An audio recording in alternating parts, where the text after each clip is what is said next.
And let's come to lie down.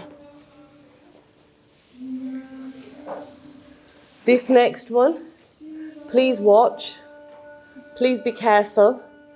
Don't go deep if you're not able to go deep. Just keep it to where you can. I'll keep that in my neck for now. Shoulder stand, Sarvangasana. Hang on, let me take my hair clip out before I snap my neck. Up. 1, 2, 3. That's what we're going to do. Here, you're almost in Jalabandha because your neck is like this. We breathe in when the legs are up. Inhale up, exhale back. Inhale up, exhale back. Inhale up, exhale back.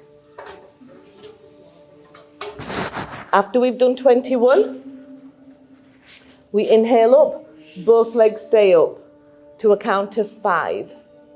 Ujjayi breaths.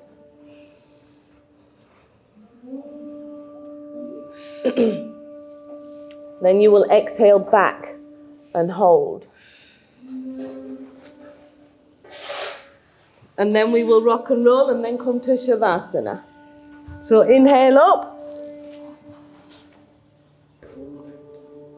Exhale one leg back. 1, 2, 3, 4, 5, 6, 7, 8, 9, 10, 11, 12, 13, 14, 15, 16, 17, 18, 19, 20, 21. Inhale both legs up. Hold. Think of blue. 5, 4, 3, 2, 1. Exhale the legs back.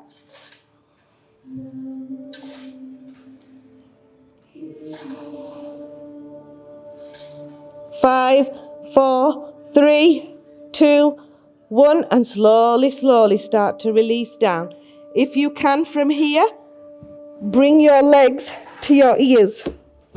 Oops. And hold.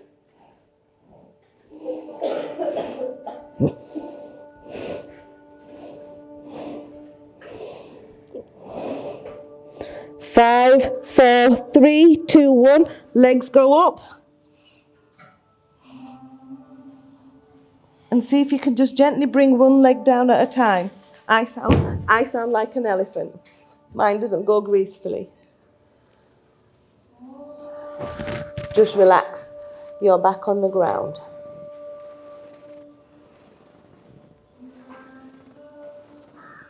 Twist your neck from side to side.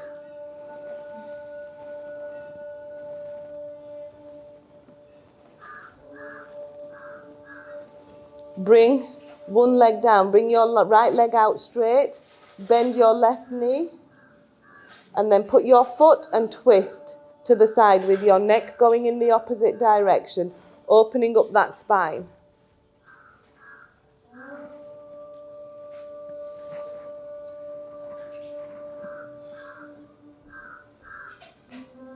Five, 4, 3, 2, 1 in the center.